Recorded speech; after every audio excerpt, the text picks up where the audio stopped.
भाई दिल्ली में पोल्यूशन किस लिए है? दिल्ली में पोल्यूशन है अरावली पर्वत के चलते।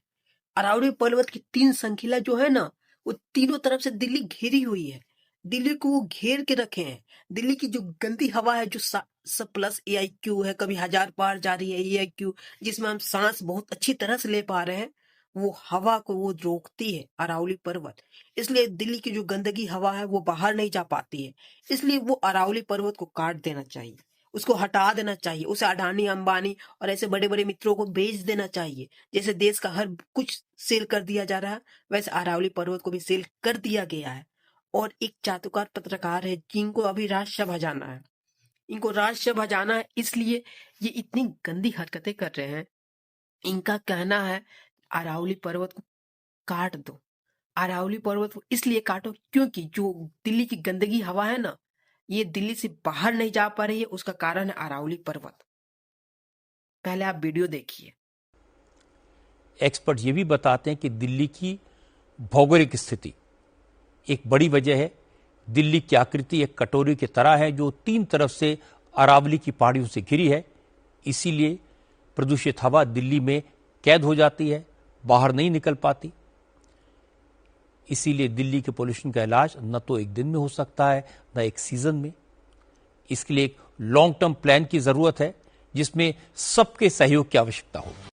अब हम ऐसे पत्रकारों को क्या बोले? अपने आप को निपक्ष बोलते हैं, इनको राज्यसभा जाना है, इसलिए अपनी जम भर के चटुकारिता कर रहे हैं। देश का हर कोई चाहता है कि अरावली पर्वत सेफ रहे। अरावली पर्वत राजस्थान के नहीं, पूरा भारत का एक अंग है और बहुत बड़ा अंग है। उसकी खुदाई होगी, बड़े बड़े सेठपति लाखों करोड़ों कमाएंगे, पर हमारा क्या? हम तो अभी 700 प्लस AIQ में सांसें ले रहे हैं। कुछ दिन में ये 1000 पार होंगे। ये लोग कहते हैं एक फेर माँ के नाम, कहते हैं ना, एक फेर माँ के नाम, और बाकी फेर अडानी अंबानी के नाम, बाकी फिर मोदी जी के मित्रों के नाम। आखिर ये कब तक चलेगा? देश का हर चीज, युवा बेरोजगार बैठा है, उसमें मीडिया वाले कुछ नहीं दिखा रहे हैं। देश में हर जगह महंगाई चरम सीमा पे है। अभी कुछ दिन पहले ये लोग क्या GST रिफॉर्म के लिए फेस्टिवल मना रहे थे। क्या का दाम कम हुआ? दूध का दाम कम हो गया, दही का दाम कम हो गया, पनीर का दाम कम हो गया। क्या का दाम कम हुआ है? चलो बताओ मुझे, क्या का दाम कम हुआ है? कुछ का दाम कम नहीं हुआ है, फिर भी ये लोग फेस्टिवल मना रहे थे।